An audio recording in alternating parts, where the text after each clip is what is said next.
in an era where people are losing trust in trading and putting their money in platforms, Samir Jezzini, I show my face on social media and tell people, if you have an issue, here I am on social media.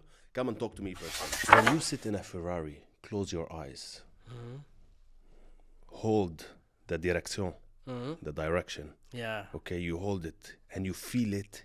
It's different than talking about it. The BRICS coming up. Yeah. The dollar de-dollarization process has started, we could say. We're gonna talk about Okay. this in a moment, but finish. Gold or crypto? Well, it depends. But you have to It's- give me it's- one. I know it's not an easy one. You have to pick one. Usually on Checked, you're used to meet people from the real estate industry, which is very important for investors and all of that. But today, I think I have a person who will be preaching about something maybe more important than real estate. It's something that exists from a long time ago, and this gentleman have a really interesting story. I'm really, really happy to have him with me today. Samir Jezzini, how are you, brother? All good? brother. Thank you for having me today. I'm happy to have you. Like talking to you before the podcast, the story that you have, I cannot wait for the audience to hear it. It's gonna be something like it can be a good script for a movie, and it's really real. And I think Samir is one of those people who need to be out there to talk about about their experience and about what they know, about their knowledge. So today I'm gonna try to push the maximum so we can know all his secrets. So they call you the king of gold, right? Well, I gained that moniker over time, but yes. Yeah, I've seen it in your bio. It's like, okay, why he's the king of gold? I've been through the content and I see how you see things, how you trade and all that. So it's gonna be a little bit about trading forex, but mainly gold, right?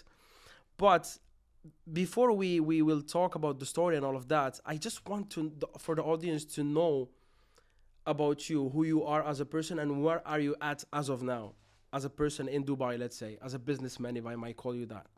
So currently I'm the CEO and founder of Supreme FX. Supreme FX is an online trading platform. It's a CFDs brokerage house. For those who don't know what CFDs are, contracts for difference. So it's a contract that resembles an underlying asset. You must have heard of trading in Forex. Yeah. Similar. They call us a lot, those guys, every day. Do you want to invest? You're missing some opportunities. Well, it is an investment vehicle, correct. Yeah. However, it's abused. Yeah. And this probably today we can clear the air about it. Please. I'm sure that you're one of those people who can. I'm sure maybe one of those calls that I was like, no, I'm not interested, might have resulted in a lot of money in my pocket. But because it's very saturated, everybody, they don't want it. You know what I mean? In an era where people are losing trust in trading and putting their money in platforms, Samir Jezzini, I show my face on social media and tell people, if you have an issue, here I am on social media.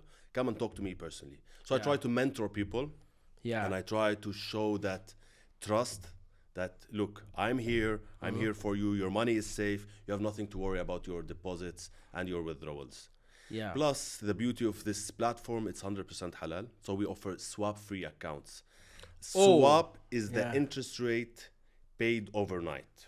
Okay. So if you keep a position open overnight, you are charged a swap fee. Okay. And that swap fee can be hectic. So it can actually eat up your account. All right. If you're stuck in a position and you keep it overnight, it starts consuming the money in your account. But Samir, before we dive into this, I didn't know that trading is not halal in the beginning. Is it like disputed that is? It's a good question. Now, I'm not a sheikh to be able, or Obviously. a mufti to give you the right answer. However, I wouldn't have done it if I thought it was haram. Haram. Because it's first trading. We since the beginning of time, trading happened. Like, I don't know if Correct. it's just becoming digitalized. I don't see it as. I'm not a sheikh as well, but it's trading. Come on, like I don't You see. know, I was a chief risk officer for a conglomerate that deals in physical gold. Yeah. It was my job to hedge the physical gold and to forecast the price of gold. Wow. So because of my performance, the owners of those companies wanted me to trade for them and speculate. So apart from hedging, they started giving me their wallets for me to trade on their behalf. Okay. Why I'm telling you this is because I traded with over $50 million was the size of the accounts in total, Wow. consolidated. So it was together. under your hand Correct. All that funds. Correct. All right, $50 million. $50 million. Wow, it's scary. And many of those, it is. And many of those, let's call them clients, okay, would ask me, Samir, why you're not trading? And I would tell them, in my religion, gambling is haram. Yes. I take informed decisions. If I find the right opportunity, I will take it. If not, I will not trade. Well, we're gonna come back to the point of gambling, because sometimes some people say, okay, trading is a little bit like gambling. We're gonna come back to that, but you know, people, they're looking at you now and they see how you're speaking, and you kind of sound and look like someone who came from money. But I know for a fact that you came from a very, very humble beginning. That is very shocking. I mean, you have a really nice watch, an amazing suit, I can see. Thank you. But people, they don't know from where you're coming. Like, you told me some things. I want you to repeat them here. I want the audience to hear them from you. So where are you now, and where have you been? First of all, it's a time span of how many years, if I might ask? 12 years, we could say. 12 years, and boom, you change. You become this successful person. Well, obviously, since I was since born. Since you were born, yeah. I'm 33 years old right now. But the 33? change... Yeah. Oh my God. Why you thought that? No, because you I'm not saying you look old, but you have that maturity that you are not 33. You are so mature. I know 33 years old guys. They're childish, bro. Yeah. So that's interesting, bro. Yeah. Religion plays a big role in my life. I think religion, you've been through a lot of stuff. You will hear, you will be impressed. But I remember something that really caught my ear when we were talking before the podcast. You told me, Walid, I used to have one shoe. I used to borrow clothes from my father to go to school. Correct, yeah. I just want you to tell me a little bit about your background, how you were surviving those years when you were a kid, 12, 13, 14 years old. How was it, man? Like, first, I don't want this to sound like a cliche story. You know, everyone comes from rags to riches and they blow their own trumpets. Yeah. I'm not here to do this all. But since you've asked, first and foremost, I would like to say that everything I have today is from Allah subhanahu wa ta'ala. Glory be to God. I'm telling you, this is from my heart, because I've worked very hard in my life. I was dedicated. I actually went to the dark, worked hard in my lab to achieve what I wanted to achieve in life, and I'm still far from where I want to go. However, I went in one direction, but ended up in another direction. So God still rewarded me for my hard work, but He told me in His own way, Jalla fi'ula, He told me that it's not by your hard work that you achieve what you want to achieve. It's my choice. It's by my mercy. It's my path, not your choice. Yeah. Many times I worked hard towards a direction and I failed. And the things that I didn't want to do, one of them was trading. I found it very risky. And I was always put in a situation where I needed to forecast. And I was put in a situation where I needed to trade. So slowly I went in that direction, and there you are. Here we are today. They say what you're avoiding, it's where you're gonna. It's what changed Absolutely. you to the today better. I was telling one of my employees about this today. He was telling me, you know, this industry is tough, and he's in the sales. He's an account manager. Yeah. He's telling me it's tough, you know, to know that people lost their money, or to tell someone to deposit money. I told him, listen, it is often the thing that you fear the most. Yeah. That you need to do. It's a reality. It's not a cliche statement. It's a reality. 90% of the time. 90%. Even to what I'm doing now, I was avoiding it for a long time, and when I started it, it's by God's help as well. Like, because if God put it in your head, give you the talent for it, it means it's your 100%. Calling. But let's come back to the story a little bit. Just for the people who don't know, I just want to know a little bit of. I want to know glimpses of your life, because when I heard them from you in our meeting, I liked them personally. I liked how you portrayed your life before becoming who you are today. Let's take it step by step. Early ages. You told me also a really interesting anecdote that shaped your mentality that happened to you in kindergarten. I think this is very important for people, because things that happen to us when we're young make us who we are today. And you told me that in kindergarten, you didn't know that people are studying and there's grades and there's the first and the second and the third. And you're like, okay, I'm not the first. So basically, it was in kindergarten. And then, you know, they give you like the Shahada certificate at the end of the semester, telling you where do you place in class. So the teacher just announced that there was a gentleman back then a boy. His name was Mahmoud Abdel Aziz. I And you still still remember remember his name. That's how competitive my nature is. Yes. Yeah. So she said Mahmoud Abdel Aziz, and she said first in class. I had no clue what is first in class. Second, I came from Canada. I lived there for 5 years. Then I was freshly in Lebanon. Yeah. I had no clue. I wasn't even in school when I was in Canada. So when I heard that, I went to her and asked her, what does it mean? I remember I was number 3. Yeah. So I told her, what does it mean? And she said, well, his grades, he, placed higher because he got better grades than you. And I'm like, this is not happening again. It doesn't work like this. Yeah, it doesn't work like this. So next year, alhamdulillah, I started pushing. Just because I told you this, because of my healthy, narcissistic All right. nature. That's what I'm pushing for this. I like to, people should know you should have healthy ego. Yeah. Often in life where I was pushed to clean the toilets, it's not that I didn't want to clean the toilets, but my ego told me you deserve better. which pushed me to work harder. Exactly, yeah. So my competitive nature, and after that, from Tamhidi, from kindergarten, moving to first grade, primary school, I was the first in class. And not only in class, over all sections. Yeah, and I had a free scholarship throughout school. Amazing. Alhamdulillah. Let's come back to the healthy ego, the healthy narcissism. Yeah. Because, narcissistic people, lately everybody's talking about them. If a lady she's dating, trend. It's a trend. If a lady she's dating a guy, he leave her, oh, he's a narcissist. Everybody it's like a pandemic of narcissism. Bro. Yes. I'm sure there is a lot, like, narcissism exists, and it's how can I say it? It's an anomaly. It's not a sickness. It's like it's a deficiency in emotions that some people they don't process emotions as the others. They are more cold. They control more their emotions, and even though it's a deficiency, but it's actually proven that people who are successful, they tend to be narcissistic or even a little bit psychopathic. I don't know if you heard that before. Do you consider, because narcissistic behavior, or people who have like symptoms of narcissism, they are very well dressed, they're super ambitious, they're well spoken, they talk, they're very competitive from a young age. Do you consider yourself like, as, let's forget about the healthy part, do you consider sometimes yourself as a narcissist? Have you been called a narcissist or something like that? I have been called a narcissist, but I believe in controlling narcissism or controlling your ego. That's why I said healthy narcissism. Yeah. Plus, this is it's a word that's being overused on social media and abused.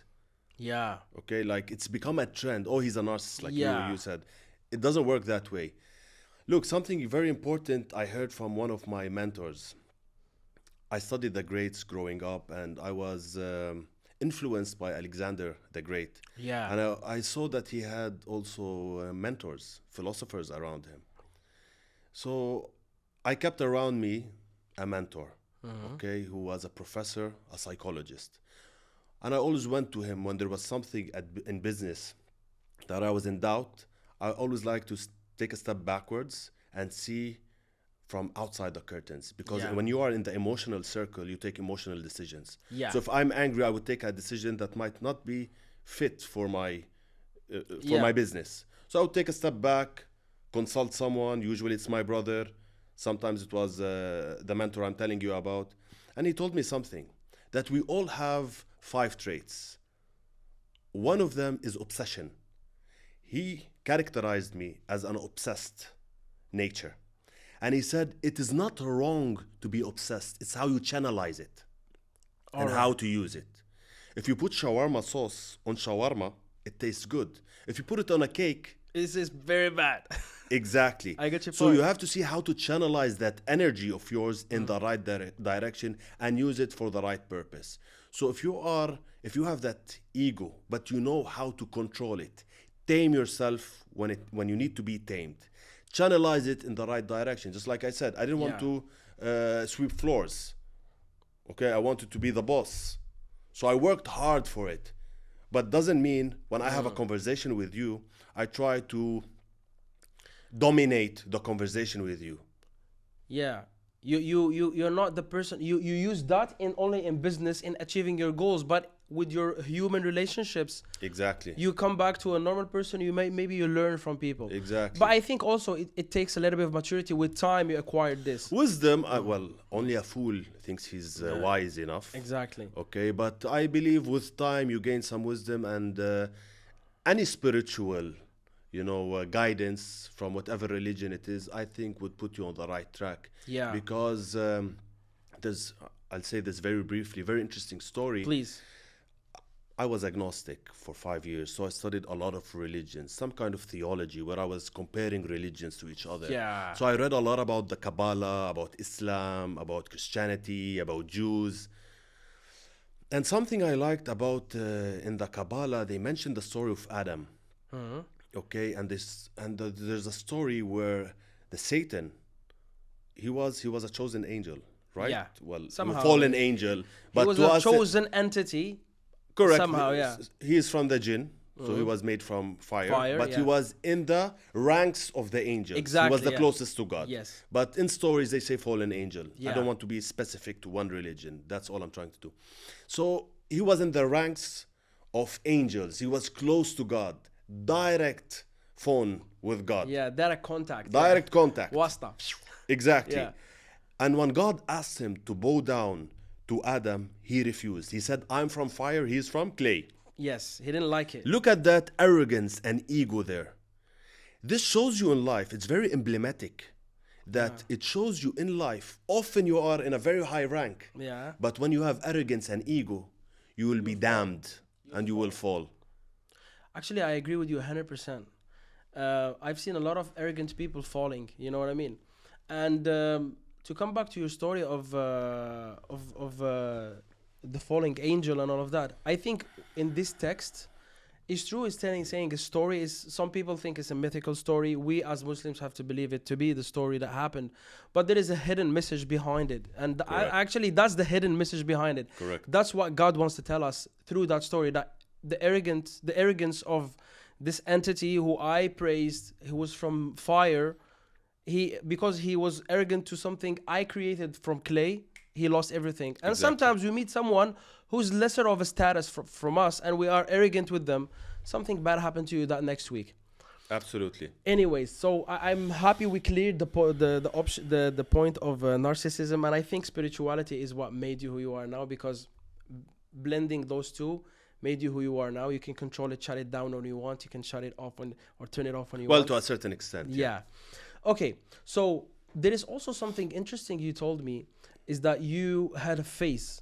You had a phase where you were like the first in school. Correct. And then I was like, oh, Samir, I will call this the macho phase. You had like a macho phase. After school, correct. Yeah, correct. you like TRT, yeah, start I kidding mean, you start having like a very big voice, like, and you changed. Yeah.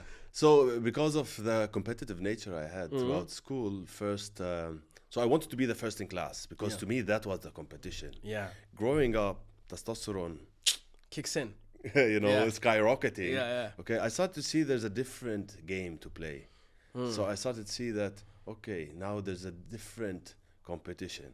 So that's where I got into fights. I went to jail 3 times. Yeah. I was kicked out of school. I also have a lot of stitches over my hands. See, over here. Yeah, I can see. You were the troublemaker. Yeah, I mean, it's a phase. Everybody went through it. Yeah, exactly. But it's all about competition. So it was in the box of competition, but you're competing about something else now. You're competing who's the strongest, who's the boss, in a way. Exactly. But like, tell us a little bit like how you grow out of that. Like, what was the thing you got from that period? Because I feel like a lot of people who are watching us, maybe they're still in that phase, maybe they're still in those years. How you grew out of it? Was it necessary? Was it essential? What was because you start doing gym, and I want you to tell us a little bit about that deeply, a little bit. So obviously, if you want to look good, you have to go to the gym. You want to be the bad boy or the clown in class. Now I look at it as the clown, just trying to be funny at school. But then there's something that's very important that I learned with time. It is take the proactive route. Because if you are reactive, God will always put you in situations where He'll push you to the corner for you to change. Yeah. It's either you willingly and proactively change, or you wait for God to push you to that corner for you to change. Because each of us has his purpose in life and mission. And God has shaped this destiny that you have to play your role on this grid. You have a role to play. So when I was a troublemaker, it was my phase, but then I was faced with a lot of trouble and obstacles that seemed to be insurmountable to a certain extent at that stage. That hit me bad. So I was down. I wouldn't say I was depressed, but my girlfriend broke up with me because I didn't have enough money. Yeah. She was a very pretty girl. She was actually a model. And let's not get into details, but she was a very famous model, in Lebanon. I liked her a lot, let me put it this way. But because I couldn't afford what other guys could afford, that triggered something in me. You're like, my physique is enough. But it was not. I thought so, it wasn't. Yeah. It wasn't. It's like a reality that we all face in a certain... As men, we face like, okay, if you don't provide, you're a nobody. 100%. Yeah. Exactly. So how old you were during, how old you were when this happened? Like teenage years, late teenage? I think it was beginning of university, I remember. All right. I think, I relate to you. It was not a story of a girl, but it was I was perceived by people like I was not interesting anymore. Because before I used to be interesting when I talk. Okay. Then in university, some guys, they have better cars and I was not interesting anymore. So I was like, how I can be interesting? And I start I become an entrepreneur. But it's not my story today, it's yours. But how did you, so I think it's a catalyst, it's a trigger. Correct. Like, okay, I have to compete and it's not grades, it's not who's the boss, it's who is making more. How did you act in that stage? You lost your girlfriend, you have a good physique, you're a smart guy. How did you act? How you utilize all of this to become who you are today? So my healthy ego back then did not allow me to ask her that we get back together. That's a good decision. That's good. Yeah. Like I said, no way I'm gonna feel hurt while she's partying and clubbing and she's happy. Yeah. I'm not gonna accept that. Yeah. So I swallowed it and I remember I was praying Fajr in the mosque. And my mother texted me. And she said, I know you are sad, my son, but say astaghfirullah 100 times on your way back. I swear this is true story, huh? Yeah. I cannot be making this up. On my way back, go ahead. On my way back, I said astaghfirullah 100 times. Walking, and I was sad. Of course, I didn't want to show it, but my mother, the mother can. She can feel it. She can feel it. Yeah. And that's where I was trying and I was paving the way to become a personal trainer. Okay. Back then. And that's the next day I got my first client. I just threw it. He's like, Samir, how can I have a physique like yours? I told him I give personal training. Why don't I train you? He's like, I'd love that. I started with him. Then the second one came, third one came, fourth one came. So so that was your first business model. Correct. But you know what? Training. I'm noticing a pattern here. I swear to God. People who did were personal trainers in their youth, a lot of them end up being entrepreneurs. Like if they have the discipline to go to the gym and make a physique and they can create a business model. Excellent. Walid, excellent. They combine these two, boom. Because look, who defines what success is? When you have achieved a good body, this required a whole phase of being very disciplined. Exactly. Do you know how at the age of 20, your testosterone is off the roof? You would devour anything on the table. You need that energy. And for you to say no to a burger, no to a chocolate bar, that was big stuff. Yeah, it make you like a very mentally resilient. And that's what you need for business. Correct. You need discipline. Yeah, and actually I find my discipline a little bit late, not at 20. At 20 I was doing some stupid stuff. But I wish I stumbled about the gym like you guys. So that was your first business model, personal trainer, and then you grow. So I had a phenomenal physique. Yeah.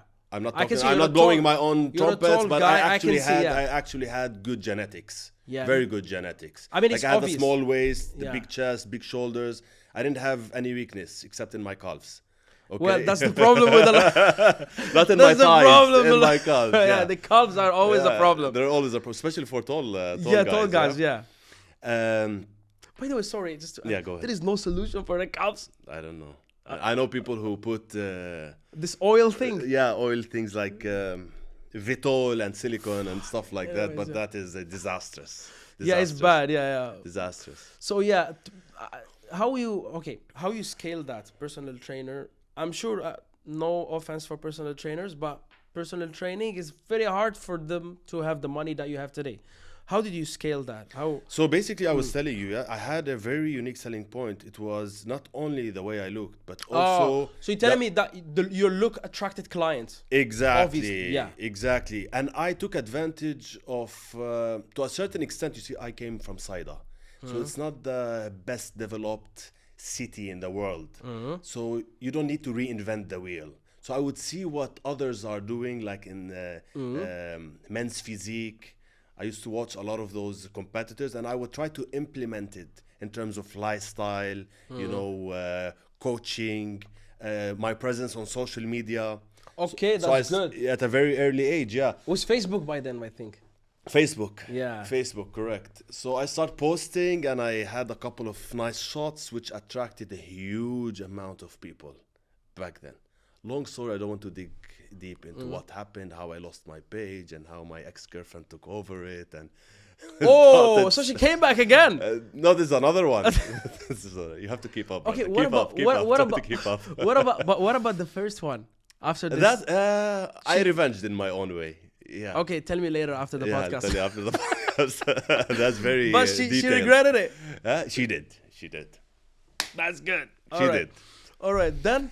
And so I also worked very hard, and I made sure that the clients I acquire, that they are disciplined. So I mentored them, and I was personalizing the experience. I would choose which spoon they would use to eat, to that extent. You were very meticulous. Very meticulous. I would look for every single detail, because those are my use case. Those are my case studies. With it, I will be able to showcase my work. Yeah, like try and error. I tried this on this guy, it worked. I'm gonna try with someone else. Exactly. Boom, and you build it up. And I start taking pictures before and after, and I start posting it. So I managed to I was fully booked, obviously. Yeah, it's very hard to scale that. Yes, to a certain extent. And what I started doing, I was looking for quality over quantity as I scaled. So I no longer I was charging $300 per hour. Then I started charging $600. Then I moved to $1,000. And I worked with specific people. Yeah, that's better. Okay. Yeah. Plus, I was doing consultancy. So people who wanted a diet, wanted a workout routine. I would sit down in 5 minutes. So it was more on a theoretical level than a practical level. Both. But you scale it on the theory. Exactly. Yeah. You have Not only that, but also I was supplying the market with nutritional supplements. Boom. I can feel then you jumped into business like this. You start dealing with products and all of that. Exactly. Yeah. And I was the go-to guy. If I would shake hands with someone, we already know you, Samir. You don't need to... Yeah, to that extent. You dominated, and you have to play, and you have to play that role, Okay, all right. I'm humble. Exactly. Okay, so I remember you told me. Let me check my schedule to see if I remember you told me that there was a tragedy where you ended up managing gyms and all of that. Correct. You scaled it very well. Yeah. Look, I became like a brand, so every gym wanted my presence. Yeah, to attract clients. Exactly. So I was there just for my presence, and I was managing it as the instructor, but not. I was like the manager of the instructors. Yeah, I got your point. Yeah, you're supervising the supervisor. That's the right word. Got your point. Okay, I want to ask you something. You told me that Walid, in that peak, boom, I had an injury, another crash. Subhanallah, I remember one Ramadan, I was out with my friends, and before Ramadan, we were clubbing and all that. We moved into Ramadan. I said, hey guys, you go ahead, do your thing. I'm not gonna do it. They're like, no, but 40 days before Ramadan, when we all changed. You have the beer, you start talking. 100%. So I said, you go ahead, do your thing. They're like, no, but if we don't eat, we lose weight. Bodybuilding is very meticulous in terms of food as well. Yeah, so I said, no, I'm gonna fast this Ramadan. No way. Subhanallah, I'm the only one who fasted that day, that month. They didn't, and I ripped my chest.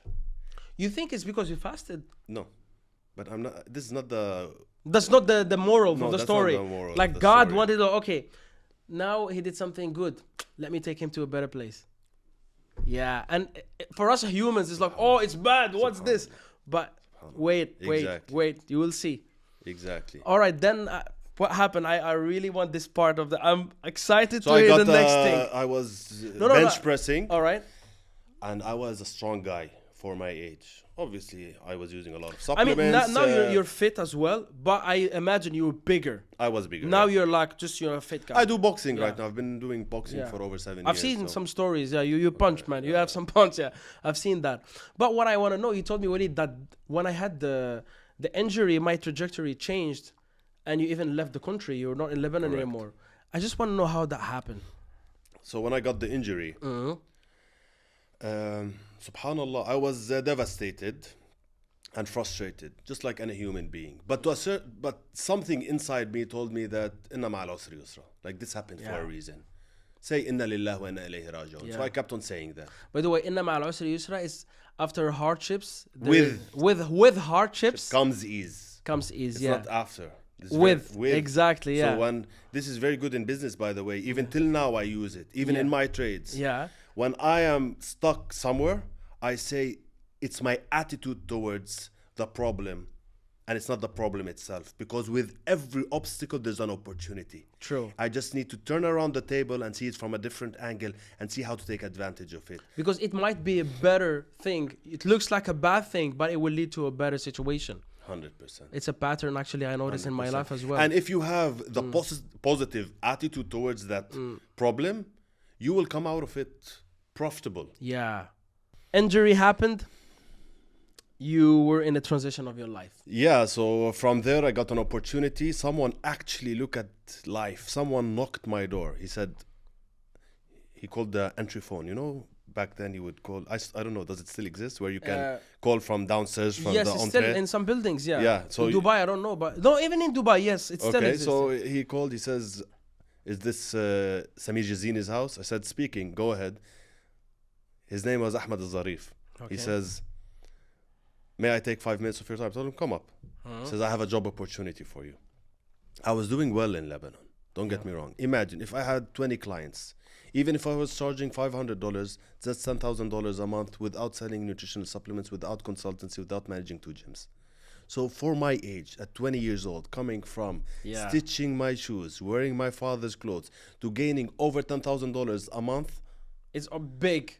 Big. I mean, here in Big Dubai, move. some people, they will see it as a big salary. So Exactly. imagine, Yeah. So still, I've always been very ambitious to the extent that even my mother, she could not conceive for 6 years, in Brazil. Okay. And when I was born, she told me the night before I gave birth, I had a dream that a bird was born and he had a crown on his head.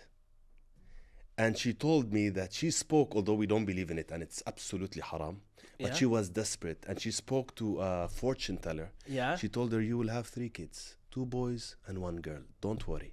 And your elder boy, he will become something very big.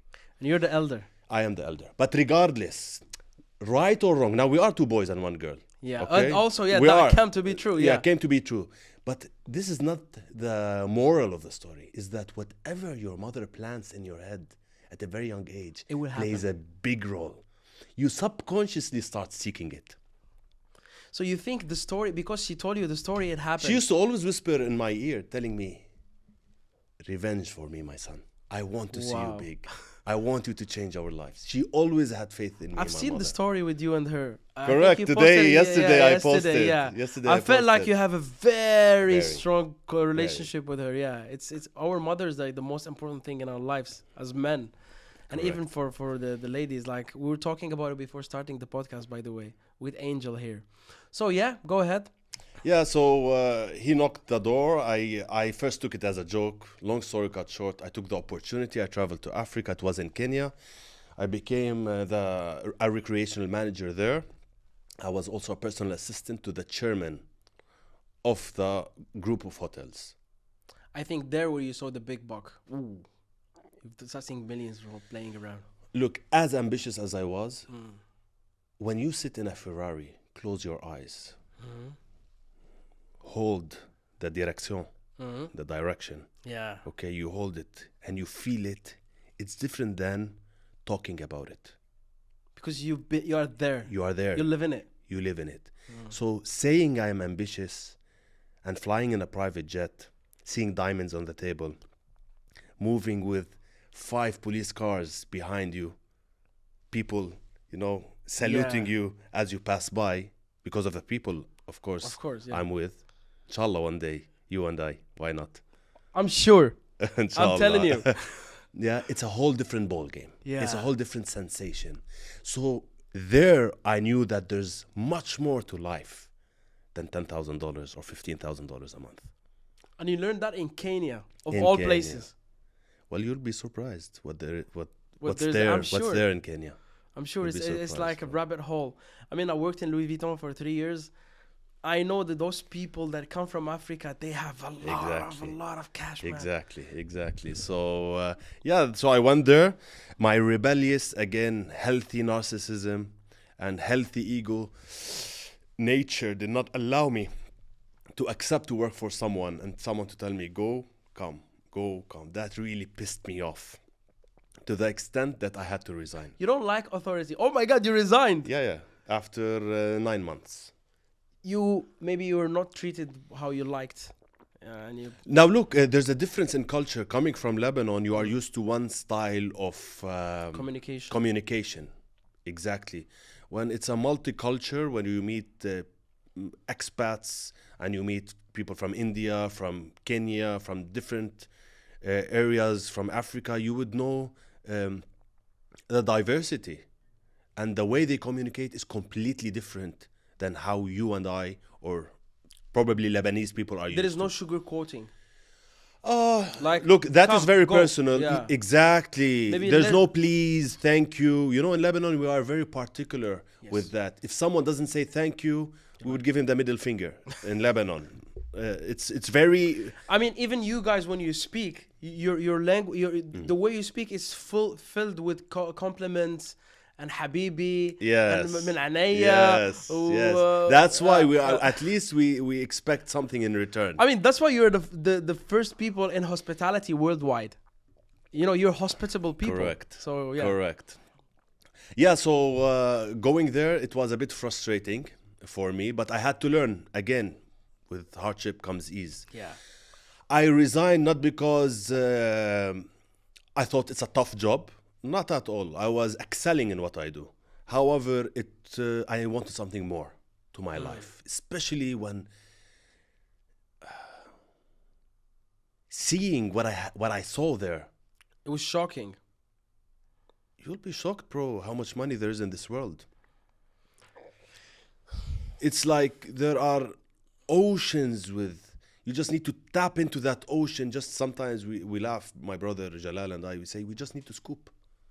Just one scoop is one enough scoop for like your life and the life of your children after you. Some people have money.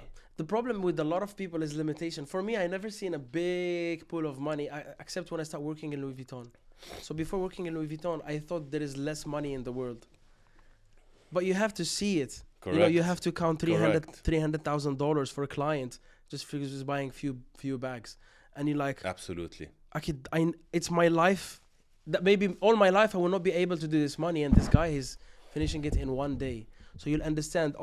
I'm limited in the terms of how I see wealth. So I think that's what happened to you. But I think even in a bigger scale. 100%. There's in a book called "Screw It, Let's Do It," Richard Branson. Yeah. He gives an advice that you need to travel early in your life to be able to see the world, and I truly believe that when you leave that cocoon you're living in, and you expose yourself to what's in the world, there are wonders. There are people who fly private jets, play with diamonds. We used to sit down. I don't want to get into deep details because this is Africa and I don't want this podcast to ban you from ever having a podcast again, okay, or put me in trouble. But in Africa, You've seen the diamonds. People, they trade with diamonds. Okay, so I think it was how you're a person who you are thrown in something and you pick a business model. You had like, you're thrown into school. You were like, okay, this is how I'm gonna outstand. Be the first. I like that. Yeah, I like the way you're describing it. You've been thrown in life, hardships, a heartbreak. Okay, I will overachieve. I'll be better. I'll look better. I'll make money. I'll scale this. Now you're thrown in this pool of a lot of money. So what was the business model that you picked? So I remember telling my girlfriend back then. Okay, in This is the Kenya. third one. Well, Not the one who took if you say so. not the one If who you take the say Facebook. so. Not the one. I'm sure that's a new one. So I was telling that girlfriend. Yeah. At that time, I told her, "Listen, look, I'm connected. I'm in the right place. I think I should be doing something bigger than this." That's when it all started. Like I took a decision. I said, I really want to be sitting on that round table one day. So, okay, let's look. If you just Google, what are the fastest way to earn money? Okay, if you just Google fastest ways to earn money, they might talk about e-commerce nowadays. Yeah. They talk about different types of businesses. Crypto trading, which crypto is part of trading. Okay, the yeah, word trading you gotta is trade very, crypto. Yeah, yeah, it's very general the way. I think the word trading is a big umbrella. Crypto is under Trading it. can mean long term, can mean investments. You can trade a property. Trading is a very wide term. It's trade. There is this hadith. I don't remember it word by word, but like 99% of wealth it's through trading. Correct. Or 90. I don't want to make Something a like that, or Yeah. trading is of 5. Like 4 of it is from trading. Something exactly. like that. Yeah. I'm not sure. Yeah, you don't quote me for it. But you Yeah, can but double- it's just I will look for the source. Anyway. Yeah, so then I saw that they were dealing with wealth managers. Okay. But before that, I remember my brother Jalal. He called me and he says, that was like the hustling phase. Yeah. It's like, so we started thinking together, how would we make more money? Okay, I left Lebanon, I was doing good. Now I'm here as an employee. Okay, but there I resigned. I came back on a different contract. We'll talk about it later, why I came back and how I came back. Long story cut short, he said, listen, I learned a bit about trading. If you can send me some money, let me give it a try. So obviously, you start on a demo account. He was on a demo account and he showed me he was making thousands of dollars. Little do you know that demo is completely different than reality. Than the live account. Exactly. So I sent him, I remember, $3,500. The next day it was $7,000. Ooh. The day after it was zero. Which is trading. Which is trading. Exactly. Which is trading to those who don't know what they're doing. Yeah. There I said to myself, interesting. I want to know more about it. And again, my brother is my backbone. But even as my brother, to me, competition was always like, not competing against my brother, but I didn't like someone to know something I didn't know. Yeah. You get my point? I got so your point. I said, what is this trading? What is he talking about? If he made 7,000, lost it also. How come I cannot do this? Yeah. Yeah, but he made it 7,000. So there's a trick there. Yeah. Okay? So it's scalable. You saw it. Yeah. It happened. Exactly. So I started reading about trading. That was around 10 years ago. Plus, minus, I think more than 10 years ago. I opened my account with one firm. Okay, and I remember funding it with $10,000, and I lost 9,000. Then I grew the 1,000 up to 2,500, and I withdrew it. So you lost. I lost. There, I was still in touch with all those people, those networks. From your first job. Of course, I was still in touch with them. I was still in Kenya. There, I went back to Kenya. We can talk about this later, but I was still in Kenya. So I discussed this indirectly, and I got to know that they deal with wealth managers, and some of them actually trade themselves. So some wealthy people, they themselves there, they go and they do the actual transactions. They trade. They trade in their mobile, computer, whatever. Yeah. You'll be surprised. Many of them take it as a game. It's the thrill.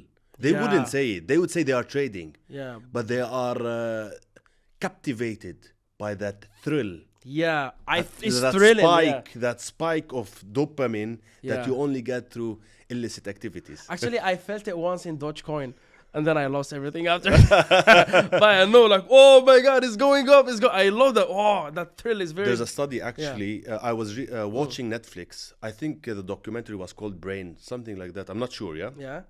And they talk about how the biggest amount of cocaine is consumed in Wall Street, relatively.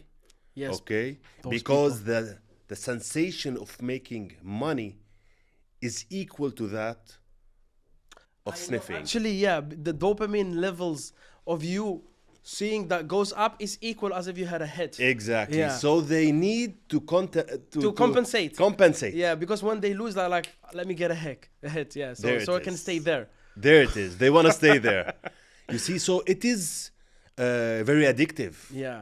Which a lot of people don't know that they are getting into that spiral. Bro, I can remember how I felt when I saw the Dogecoin going up. I'm sure you do. I can feel it second by second. I can recall it right now. It was a crazy experience. Thank God I have another thrill in life, which is about cinema and script writing. Otherwise, I would have been. Good for you, man. Good for you, man. Yeah, so from there, I mean, we discussed it. You were telling me that you discovered that these people, even though they have big actually, business, they like the thrill of exactly. trading. Now, there were also one of them, the closest to me, was in the gold business. Oh, yeah. Physical gold business. Now, how do you hedge against physical gold? Today, if you buy from Africa gold and you deliver it or you ship it to Dubai, it takes sometimes 2 weeks, 10 days to arrive. By the time it reaches here and you sell it to the retailer, okay, the price is fluctuating. Now, I need you to focus with me. Yeah. If I bought it at $2,000 per ounce, yeah, it reaches here, let's say 1,960. You have lost 40. Yeah, $40, which is 2%. You've lost. Yeah, somehow around. Okay. Yeah. Now, when we are talking about $200 million weekly turnover, you can imagine the impact of 1% and 2%. Okay, so you had to hedge it. So what do? You buy the physical gold at a discount. You immediately sell it in the market at that market price. I bought it at 1960. Yeah. But the actual price is 2,000. I bought it at a discount. Okay. Okay. I sell it at 2,000. I booked that $40. All right. So you can. So if the price goes down, you're safe. The physical is protected. I made my percentage. If it goes up, I'm losing here, but I'm protected with the physical until I deliver. All right. That's interesting. Correct. That's the real use of derivatives, options, over the counter. So this is the trading that we see in those platforms. That's how it started. It was about cattle. It was about wheat. It was about so you're not buying cotton. the wheat. You're buying that safety zone. Exactly. So people take it and started using it to speculate. So moving forward, I started taking it very seriously and being very disciplined and establishing good rapport with my clients eventually. Mm-hmm. I managed to show them my performance and they were impressed. That's where I moved to become eventually the chief risk officer, where my job was to hedge their physical gold on the platform. It was my job to forecast the price. So let's say 1960, you bought it, but the market price was 2,000. You need to sell it at 2,000. I would say, hey, wait a minute.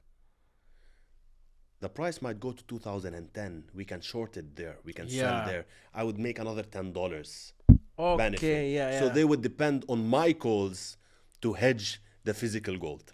So you were good in timing when the transaction should happen, in case you see that they would be beneficial for them to wait a little bit. Correct. Wait a bit. Let's see, the price might go. But at the same time, I would make losses. But my job was to optimize the profitability. Yeah. Okay. And mitigate risk. So if you would do it without me or with me, you would be gaining an edge with me. So I would be making you at the end of the month maybe an extra 2%. But that 2% is gigantic. Gigantic. In terms of Exactly. That's how trading works. The more it is, the better it is. But I want to ask you something. I saw lately there's a lot of posts on social media that saying, oh, gold is at all-time high. And it feels like it's directly correlating with the fact that there's a little bit of wars in the neighborhood, in Europe and all of that. Do you think that's the main reason, or there's other reasons for gold to go up? Now, there are a lot of factors that impact the price of gold. Geopolitical tensions is one of the most impactful, obviously, events on gold. Now, because of what's happening in the Middle East, and we can see it's rippling. You see it started in Gaza, it moved into Lebanon, Iran, threatening. It's escalating. We see some ships, warcrafts also moving. You see different positioning, strategic positioning, around the world. So, analysts can read that. Plus the BRICS coming up. The de-dollarization process has started, we could say. We're going to talk about this in a moment, but finish, So all that, obviously, you would seek gold as a safe haven against currencies, against the market itself in general. So gold is a very good risk portfolio diversifier. It's like where you stock your wealth. If there is like a little bit of turbulence in the market, you stabilize your portfolio. You just go to with gold. Exactly. It makes sense. But you said something really interesting, bro. I mean, the last 3 years, 2 years, I've seen like the story of the BRICS, they're forming, and then I heard that Saudi is joining the BRICS, and then long ago I saw like Putin holding a BRIC paper, like this is the correct. And we're hearing that there will be like the drop because what happened in Japan, they increased the rates out of nowhere, and it hits the US. Yeah, it feels like we might have like a coup d'état for currency, like the dollars will drop. Before I move into this, I want to make something clear also what other factors can impact gold. It's not only war, but we have the cutting of interest rates. There's a negative correlation between gold and interest rates, and interest rates have reached all-time high. I think it was at 5.5%, and now they're starting to cut interest rates. So as you increase interest rates, the price of gold goes down because the demand on the dollar, if you put your money in treasury bonds, American treasury bonds, or fixed deposits in the dollar, you receive 5.5%. That's the base rate, yes. But let's say you receive 5.5% on your deposits in dollar. Whereas gold has been moving for 4 years before this breakout in a range between 1600s and 2080, roughly. For 4 years consolidating. So you were actually getting nothing for 4 years. If you're a wealthy guy and you're putting your money in a fund, you expect a return. Right? If you put it all in gold and the price is just consolidating, you're making nothing. And you're losing nothing. I agree. Well, you are losing because there's a fixed inflation rate of at least 2% annually. So on $1 million, you're losing $20,000. So if you're a wealthy guy and you're putting your money in a hedge fund, $100 million, you're losing money. It's the purchase power that you are losing, but you just don't feel it. Actually, it's on the background. You just don't feel it, but it's a purchase power. And they keep on manipulating the CPI, the basket of goods, where they measure the inflation rate.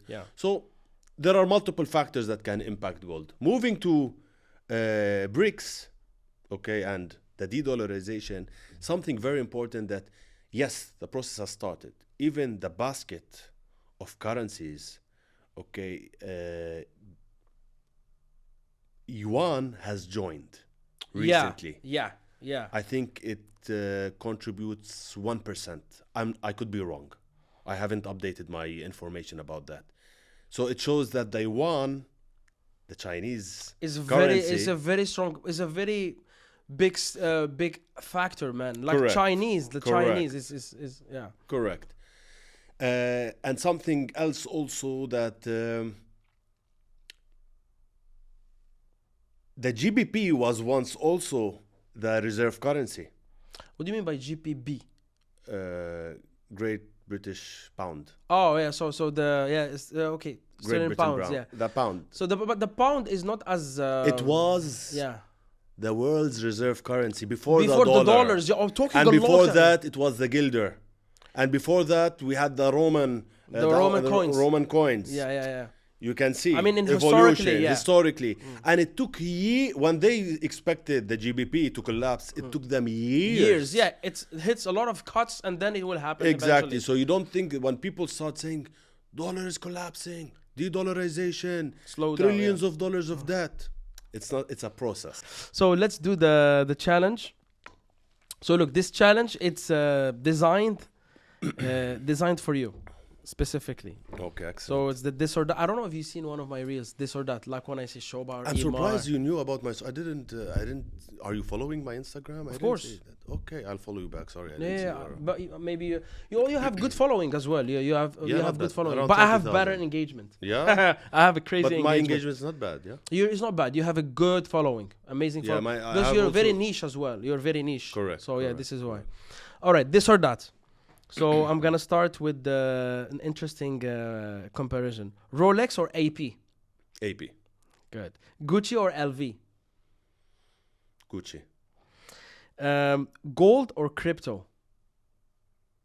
Well, it depends. You have to It's- give me it's- one. I know it's not an easy one. You have to pick one. If you are young, crypto. If you are old, gold. Okay, I'll keep it like that. No problem. Start a business or invest in real estate? Start a business.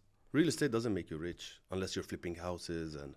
Yeah, actually, yeah. High risk, high rewards. Correct. Dollars or bitcoins? Bitcoins. Cardio or weightlifting? Cardio. Oh, really? Okay. Do or itisalat for your mobile? Itisalat. What you thought about it? Because I had an issue. So I was thinking which one gave me the issue. Okay. Yeah. Dubai Mall or Emirates Mall? Dubai Mall. Okay. Lamborghini or Ferrari? Oh, Ferrari by far. Okay, so you're classy. If you're not gonna use your car, Uber or Kareem? Kareem. Like me. This one is very interesting. And I think I know the answer. Suits or casual wear? Suits. I will answer it for you, bro. Villa or duplex? Well, you mean villa or penthouse? Or a penthouse, let's say, yeah. Interesting. Interesting. Penthouse. Penthouse. We have a lot of Sexier. pointing. Yeah, Sexier. it's more artsy as Yeah, well. yeah, correct. Look, Samir, it was an amazing podcast. My pleasure. Inshallah, I will invite you again in a panel, by the way. I like your vibes. If you accept to be in a group discussion, Inshallah, absolutely. I would love to see you with us on CHEKD. We're going to do a lot of panels and we're going to talk a lot about money and all of that. And inshallah, in the future, even we can do another one-on-one. Inshallah. Samir, you've been checked. I just don't want the audience to feel bored. Oh, another guy talking about his life, because it's become, unfortunately, that those fake it till you make it people are talking too much about, you know, I started here, I was sleeping there, and he's... No, but we can see the authenticity in this story. I can judge the story. That is a very good story, actually. You can see that is authentic. It's real, brother, it's real. Yeah. I actually had a very, very, very tough life. Very tough. But you have to think... Well, compared to what's going on in the world, it's not. I know that what's happening in the world now, it's a tragedy. There are things I cannot say. There are things I cannot say. One day in my book, I swore that I will only write it in my book. But is it that tough, bro? Can you tell me off record? No. Late? No. Not even my brother, who is my best friend, my brother, my backbone. I haven't. He don't know this. You're a very secretive person.